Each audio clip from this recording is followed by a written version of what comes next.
Assalamualaikum warahmatullahi wabarakatuh. Selamat pagi semuanya. Semoga Anda semua dalam keadaan sehat walafiat tanpa kurang suatu apa. Bertemu lagi dengan saya Abdul Ngafif pada mata kuliah Language Assessment and Evaluation, dan pada kesempatan hari ini kita akan membahas mengenai modul ajar. Nah, sebagai rel ataupun sebagai patokan ketika jenengan akan melaksanakan pembelajaran nanti, seperti itu. Jadi, sebenarnya mata kuliah ini fokusnya adalah pada pengujian atau assessment, cuma ini saya kenalkan dulu jenengan kepada modul ajar, karena assessment sendiri adalah bagian daripada modul ajar itu sendiri. Jadi nanti ini saya sedikit kenalkan kepada jenengan, dan pembuatan modul ajar sendiri akan dibahas secara detail di mata kuliah micro teaching. Seperti itu. Kemudian apa itu yang dimaksud dengan modul ajar? Pada dasarnya ini secara prinsip sama, yaitu dengan apa, yang sebelum-sebelumnya. Kalau yang dulu jenengan mengenal ada yang namanya RPP, Rencana Pelaksanaan Pembelajaran pada kurikulum 2013. Nah, untuk yang kurikulum Merdeka ini namanya berganti menjadi modul ajar, seperti itu. Kemudian untuk formatnya sendiri, ternyata ada format tersendiri dari Kemendikbud, akan saya share. Oh ya, sebelumnya saya akan share dulu mengenai tujuan pembelajaran kita hari ini. Jadi, ini ada pertemuan kita yang kedua. Nah, pada pertemuan kita hari ini, mahasiswa memahami bagian-bagian modul ajar di kurikulum Merdeka, terdiri dari 3 komponen, yaitu informasi umum, komponen inti, dan juga lampiran, seperti itu. Nanti yang akan saya gunakan untuk sebagai referensi adalah instrumen modul ajar dari Kemendikbud, serta draft modul ajar yang sudah kami kembangkan, saya dengan guru Pamong pada program PPG di Universitas Muhammadiyah Purworejo, seperti itu. Baik, kita coba buka untuk instrumen modul ajarnya.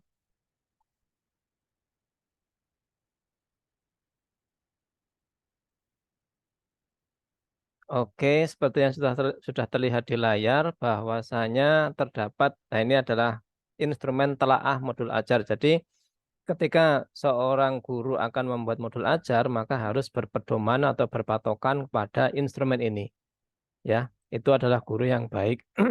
Karena ketika akan membuat modul ajar tidak hanya download, edit, tapi tanpa tahu isinya. Itu sebagian besar yang kami temui ketika di PPG kemarin. Jadi ketika ditanya, sebenarnya ibu itu nulis apa sih? Nggak tahu. Sebenarnya ibu itu nanti eh, elemennya apa sih? Nggak tahu. Kenapa jenengan membuat tujuan pembelajaran seperti itu?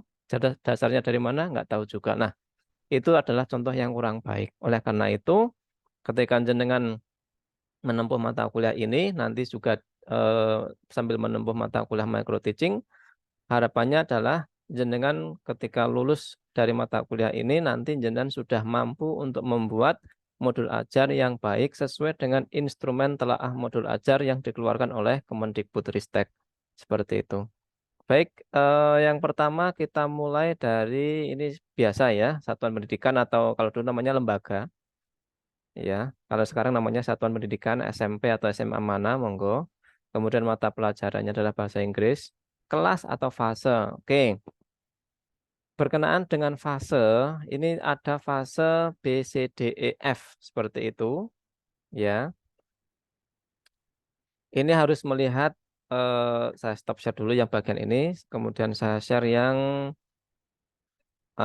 yang CP terbaru dari pemerintah. Nah, seperti ini. Nah, untuk fase B dan C ini tidak akan saya bahas karena itu untuk SD. Nah, kalau yang saya bahas adalah untuk yang fase D. Fase D itu untuk kelas 7, 8, dan 9 untuk SMP atau MTS seperti itu. Nah, nanti jenengan fase D itu adalah untuk yang SMP.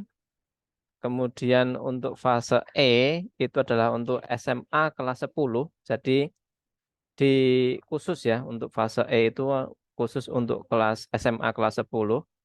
Kemudian fase F itu adalah untuk SMA atau SMK, sorry, SMA atau MA untuk kelas 11 dan juga kelas 12 seperti itu. Ya.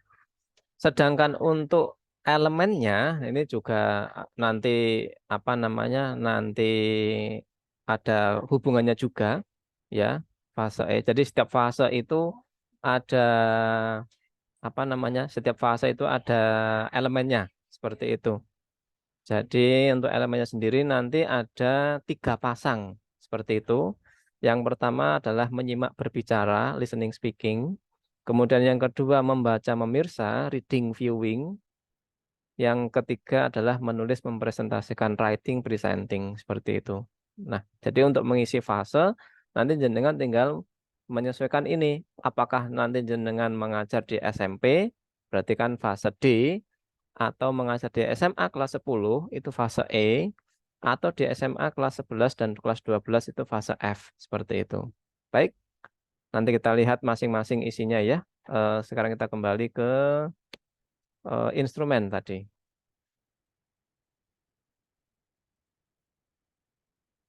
Nah, tadi sudah misalkan kita isi di sini untuk kelasnya adalah kelas 10 ya. Kelas 10 berarti kan fasenya fase E tadi. Kemudian nomor modul ajar nanti jenengan bisa mengisi sendiri, kali ini hanya penomoran saja. Kemudian nama guru Anda isi sendiri. Nanti nama dengan nama jenengan gitu. Kemudian kita ke komponennya. Jadi ada 3 komponen utama pada modul ajar itu. Yang pertama adalah informasi umum. Kemudian yang kedua komponen inti. Yang ketiga adalah lampiran. Hanya ada 3 saja. Tidak lebih, tidak kurang. Seperti itu. Nah, masing-masing ini ada subnya. Jadi untuk informasi umum ini masih berupa informasi umum aja, yaitu yang pertama ada identitas modul ya. Nanti ada nama mata pelajarannya, bahasa Inggris misalkan, nama penyusunnya siapa, nama institusinya SMP negeri berapa atau SMA negeri berapa, tahun disusun modul ajar tahun-tahun jenengan ketika membuat 2024 misalkan, jenjang pendidikan untuk SMP atau SMA dan seterusnya. Fase atau kelas nanti menyesuaikan, tadi sudah saya berikan contoh untuk SMP itu fase D, ya. Kelasnya monggo silakan, bisa kelas 7, 8, atau 9, nanti disesuaikan ketika jenengan mengajar. Kemudian untuk alokasi waktunya nanti menyesuaikan, kalau nggak salah SMP itu adalah 2 kali 40 menit, tapi kalau SMA adalah 2 kali 45 menit, nanti mohon disesuaikan. Nah, ini kita kali ini gampang ya. Sekali lihat langsung tahu. Kemudian kita lihat yang kompetensi awal. Nah, ini ya. Jadi kompetensi awal itu jenengan harus menuliskan apa di sini. Kompetensi awal itu adalah kemampuan siswa sebelum diajar atau sebelum menempuh pelajaran bahasa Inggris untuk meeting atau pertemuan sekarang itu. Nah, ini tidak sembarangan nulis. Jadi gimana cara menuliskannya? Nah, ada 2 cara. Yang pertama adalah dengan ketika jenengan jadi guru ya, jenengan melihat kemampuan yang lalu atau pertemuan yang lalu atau ada berdasarkan evaluasi hasil pertemuan yang lalu, atau jenengan menggunakan kalau misalkan baru ya, misalkan jenengan baru pertama kali mengajar di SMP atau SMA tersebut pertemuan pertama, maka jenengan bisa menggunakan yang namanya diagnostic test atau kalau di perguruan tinggi atau di penelitian dinamakan pretest sama. Seperti itu.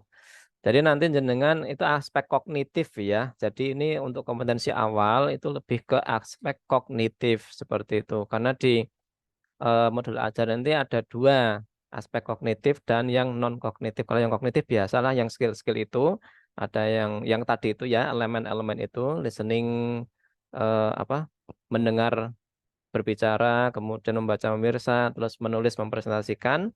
Kemudian ada lagi yang aspek non kognitif yaitu yang P5-nya. Seperti itu, seperti mandiri, kemudian berpikir kritis, kemudian dan lain-lain ada. Nanti ada P5. Seperti itu ya.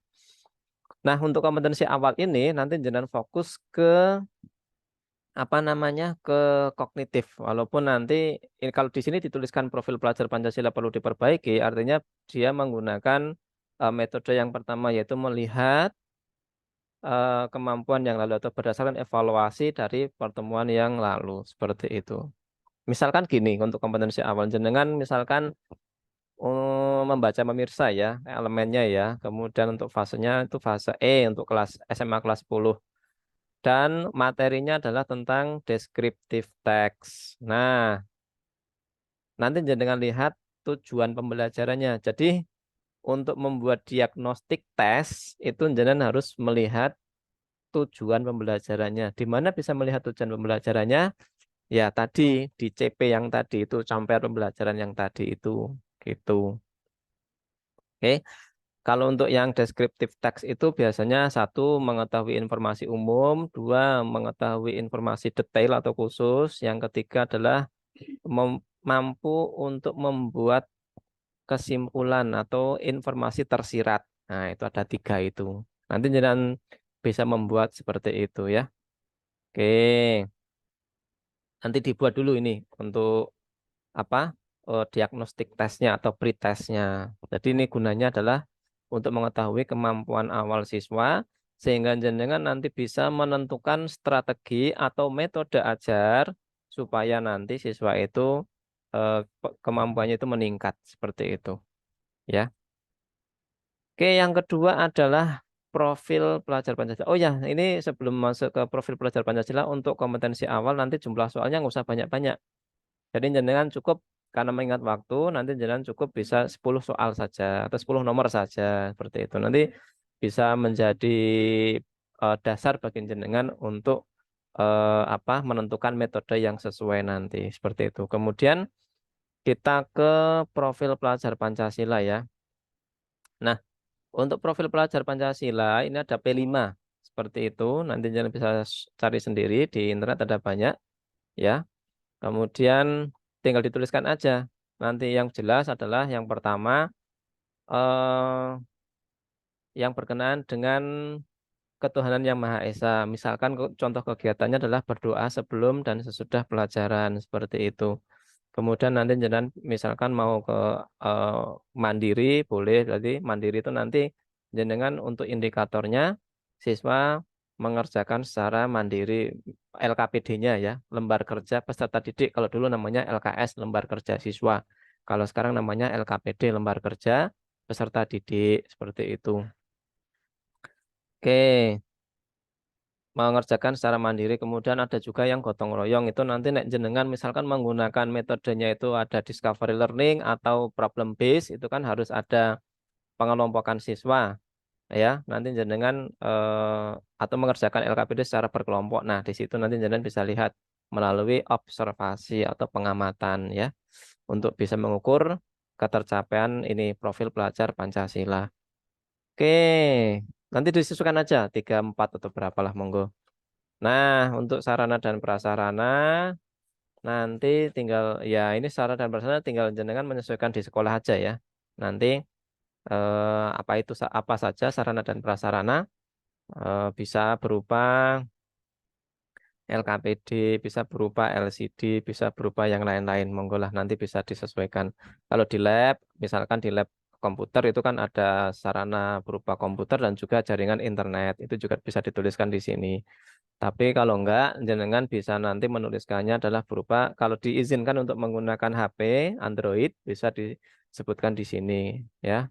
Karena jenengan nanti harus mendesain, modul ajar yang juga berbasis TPEK atau teknologi yang digunakan dalam pembelajaran. Apakah itu menggunakan Google Form, apakah menggunakan Google Lens, atau apakah nanti menggunakan, WhatsApp group atau bahkan yang itu kan ya high tech ya, high tech itu yang menggunakan apa,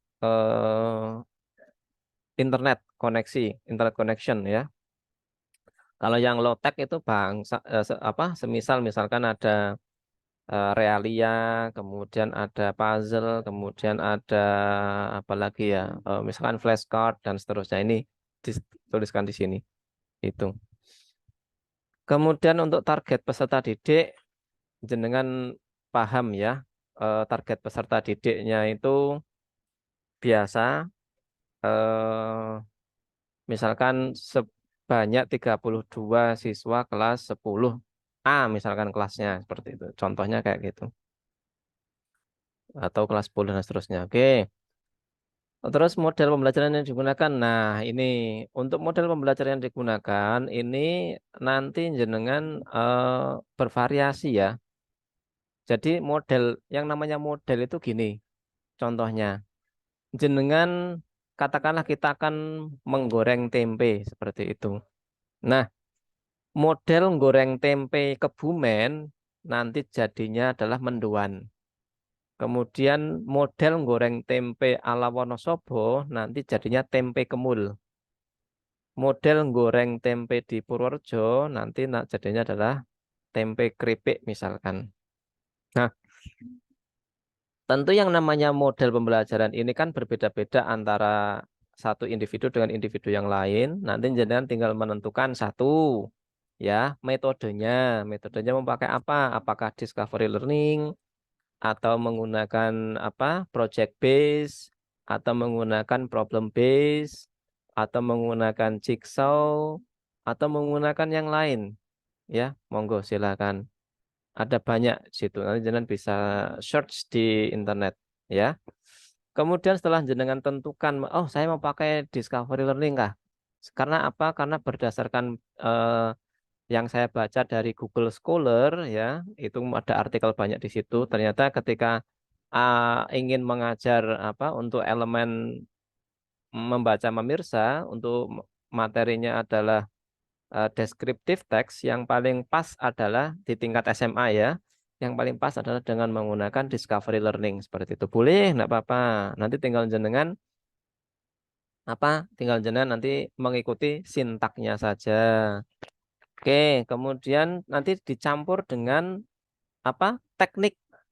Nanti jenengan tinggal dicampur dengan teknik atau strategi. Strateginya apa ya? Kayak gitu. Apakah nanti jenengan mau menggunakan strategi eh misalkan apa ya, forum group discussion atau jenengan mau menggunakan strategi yang lain silakan. Jadi model itu terdiri dari satu metode ajar, kedua strategi atau teknik, ketiga medianya. Lah medianya jenengan mau pakai apa nih? Bisa mau pakai high tech yang berbasis internet atau yang low tech yang biasa medianya. Oke.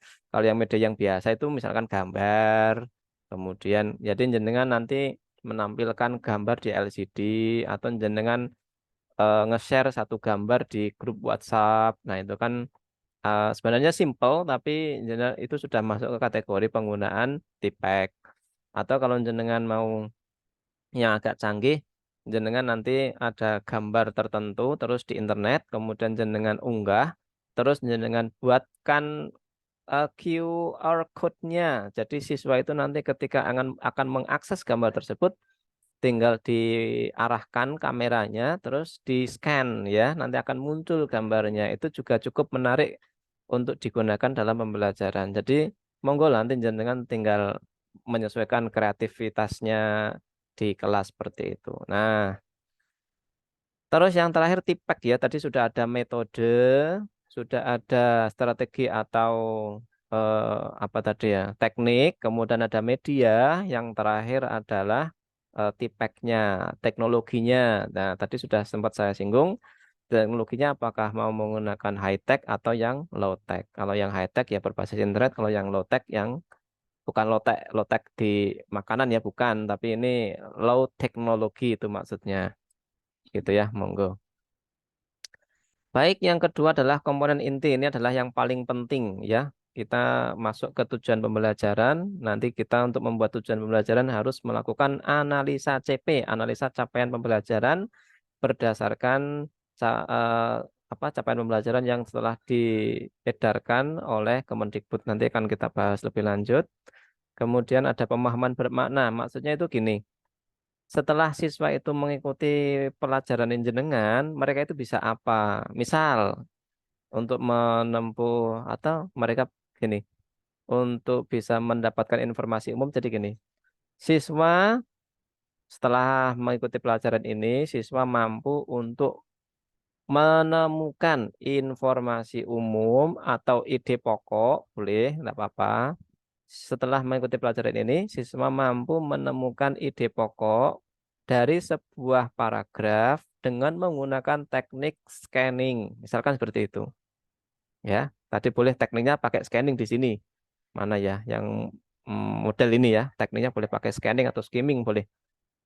Itu contohnya untuk yang pemahaman bermakna. Kayak gitu ya. Ini harus disesuaikan dengan CP. Karena di CP kan tadi ada ini yang siswa mampu untuk menemukan peserta didik, ding. Kalau di SMA itu peserta didik mampu untuk menemukan informasi umum. Nah, tinggal kita nambahkan pakai apa strategi atau teknik apa tadi menggunakan scanning atau skimming seperti itu. Itu contoh untuk yang reading ya, untuk yang membaca pemirsa. Oke, terus dan seterusnya ya nanti tinggal disesuaikan dengan TP tujuan pembelajarannya di sini. Kalau di sini tiga ya di sini tiga, kalau di sini empat ini empat gitu. Kemudian untuk pertanyaan pemantik, nah ini jadi kalau di kurikulum Merdeka itu ada pertanyaan pemantik, artinya pertanyaan yang memancing siswa atau memancing peserta didik agar tertarik dengan untuk mengikuti pembelajaran kita. Nah, kategorinya atau yang pertanyaan romantik itu yang gimana? Nggak usah yang susah-susah. Kalau yang susah-susah nanti mereka malah diem-diem aja, nggak mau jawab. Jadi ini contohnya ya. Kamu sudah makan hari ini? Nah, misalkan ya kayak gitu. Atau gini, kalau yang berkenaan dengan deskriptif teks ya. Kemarin pada waktu pemilihan presiden, siapa yang melakukan goyang gemoy? Misalkan, pasti tahu itu. Gitu ya. Kemudian ada berapa calon presidennya? Ada tiga gitu ya. Boleh, enggak apa-apa. Itu yang paling gampang. Yang nomor satu siapa? Pak Anies, misalkan. Yang nomor dua Pak Prabowo. Yang nomor tiga adalah Pak Ganjar. Boleh nanti jenengan akan mendeskripsikan salah satunya. Misalkan Pak Ganjar itu terkenal dengan rambut putihnya, gitu. Kalau Pak Prabowo terkenal dengan goyang gemoynya, gitu. Kalau Pak Anies terkenal dengan apa, monggo. Nanti bisa dideskripsikan di sini ya. Enggak apa-apa. Oke, tinggal nanti jenengan kalau ini adalah contoh pertanyaan pemantik padahal nanti jenengan untuk deskriptif text describing people-nya adalah mendeskripsikan tentang misalkan presiden yang saat ini adalah eh, Joko Widodo seperti itu. Nanti enggak apa-apa kayak gitu. Jadi hanya pertanyaan pemantik agar siswa itu nanti tertarik dengan kita, dengan pembelajarannya kita. Agak-agak menyinggung, ada agak-agak anu yang sensitif enggak apa-apa ini. Nah, seperti itu misalkan tentang isu politik dan lain sebagainya. Yang penting nanti siswanya adalah tertarik gitu ya. Karena masih di ranah pendidikan tidak masalah. Oke, terus persiapan pembelajaran ya. Nanti tinggal dituliskan aja persiapan pembelajarannya. Jangan menyiapkan modul ajar, jangan menyiapkan LKPD, jangan menyiapkan media, jangan menyiapkan apa-apa. Silakan dituliskan di sini ya. Dan terperinci ya, misalkan gitu. Untuk mendapatkan skor 4. Nah, ini untuk kegiatan pembelajaran, intinya ada tiga. Ada pre-teaching, ada while teaching, kemudian ada post-teaching. Nah, ini contohnya yang paling dapat nilai 4 ini adalah ada kegiatan pembelajaran yang terdiri dari pendahuluan, pre-teaching ya tadi, kegiatan inti while teaching, dan penutup yang berisi post-teaching. Yang sudah mengarah pada profil pelajar Pancasila dan tujuan pembelajaran serta sudah berdiferensiasi. Seperti itu ya.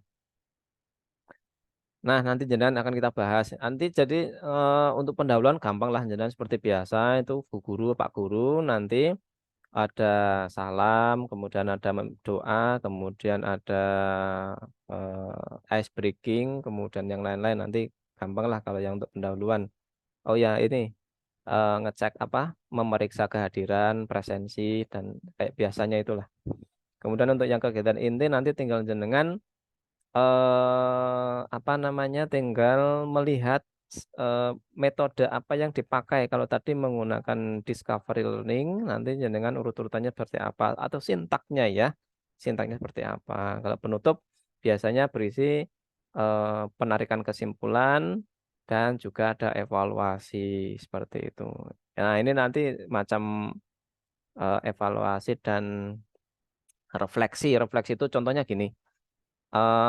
jenengan bisa menggunakan polling ya, bagaimana proses pembelajaran hari ini, bisa menggunakan polling di WhatsApp group, atau jenengan bisa menggunakan Google Form, atau jenengan bisa menggunakan atau meminta siswa untuk menuliskan emoticon ya, emoticon pakai kertas kecil-kecil itu kalau tidak diizinkan bawa HP ke sekolah boleh. Pakai sticky note itu boleh, atau jangan mempersiapkan kertas yang sudah disobek kecil-kecil itu boleh nanti dikumpulkan di depan. Tidak apa-apa, nanti bisa dilihat bersama-sama. Tapi ini anonim ya, artinya siswa tidak diizinkan, tidak usah menuliskan namanya. Jadi ini biar siswa kita mendorong siswa untuk jujur ya, sesuai dengan P5-nya juga itu. Tuh. Terus ada pengayaan dan remedial. Pengayaan itu kalau sudah memenuhi KKTP atau dulu namanya KKM ya, kriteria ketuntasan minimal ya. Kalau sekarang namanya KKTP, kriteria ketuntasan TP-nya itu saya apa ya? Tujuan pembelajaran atau apa ya? Saya kok lupa itu. Intinya sama lah, beda istilah, tapi tujuannya sama. KKM ya, kalau sudah memenuhi KKM nanti mereka disuruh apa itu untuk pengayaan. Kalau yang belum memenuhi KKTP itu mereka disuruh untuk ada remedial seperti itu. Remedialnya nggak usah apa, atau pengayaan dan remedialnya nggak usah pertanyaan yang apa banyak-banyak, itu nggak, 10 aja cukup gitu ya.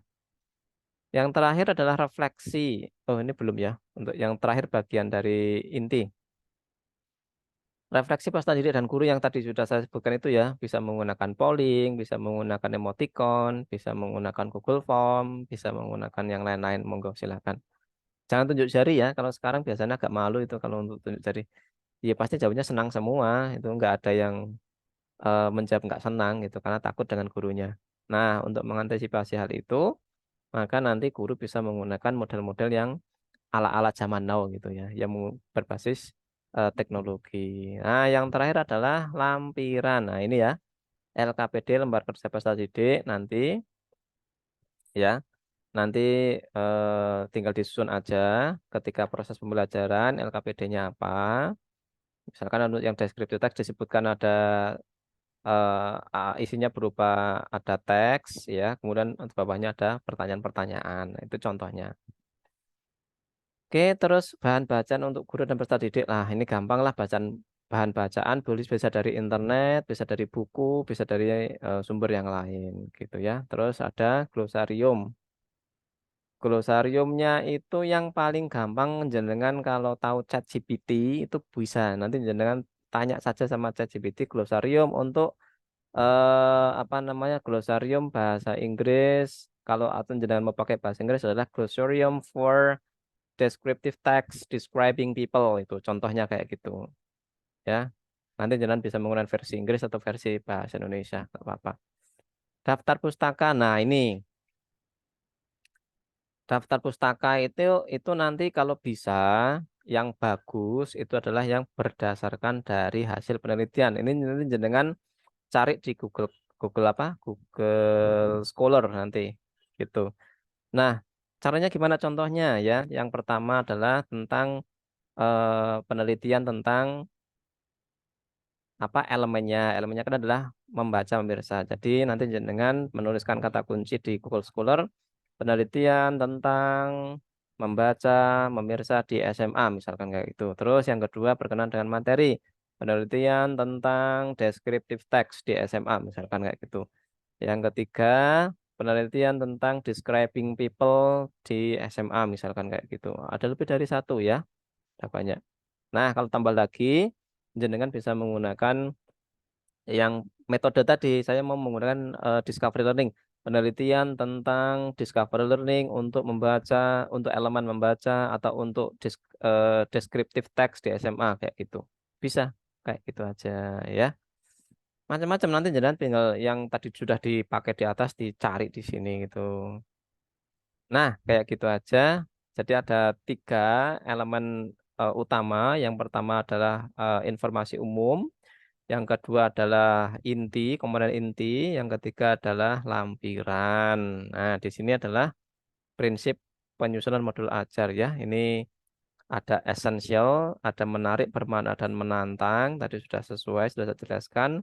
relevan dan kontekstual. Kontekstual itu sesuai dengan perkembangan zaman, zaman now. Jadi jenengan ya menyesuaikan nek tadi yang sedang hangat pemilihan presiden ya bolehlah nanti di bagian pertanyaan pemantik jenengan menyinggung tentang pemilihan presiden. Wingi sini nggonmu menang sopo? Nah, boleh, enggak apa-apa. Kayak gitu. Untuk pertanyaan aja, pemantik aja. Kemudian yang berkesinambungan artinya berkesinambungan itu tidak hanya selesai di sini tapi juga nanti berkesinambungan ke pertemuan yang berikutnya. Seperti itu. Oke, seperti itu saja. Bila mana nanti ada pertanyaan boleh di kolom komentar ya. Oke, nanti setelah ini akan kita bahas mengenai ini ini baru prinsipnya ya. Ini kan berinstrumen. Nanti setelah ini kita akan bahas mengenai eh bentar kok nggak ada ya. Tak buka dulu. Jadi draft modul ajarnya mana? Ini yang sudah kami kembangkan. Nanti kita akan pakai ini. Nanti supaya apa? Jenengan ketika sudah selesai kuliah di UMP bisa masuk ke atau mendaftar PPG, nanti bisa langsung tahu. Wah, kecil lah PPG ya, aku wis tahu ya. Mek koyo ngene kok. Nah, ini ya. Ini sudah kami buat. Nanti bisa kita isi bersama-sama untuk pertemuan yang selanjutnya. Oke, seperti itu dulu pertemuan kita hari ini. Terima kasih atas perhatiannya dan semoga ada hal positif yang bisa jenengan ambil dari pertemuan kita hari ini. Terima kasih. See you next time. Wassalamualaikum warahmatullahi wabarakatuh. Dadah.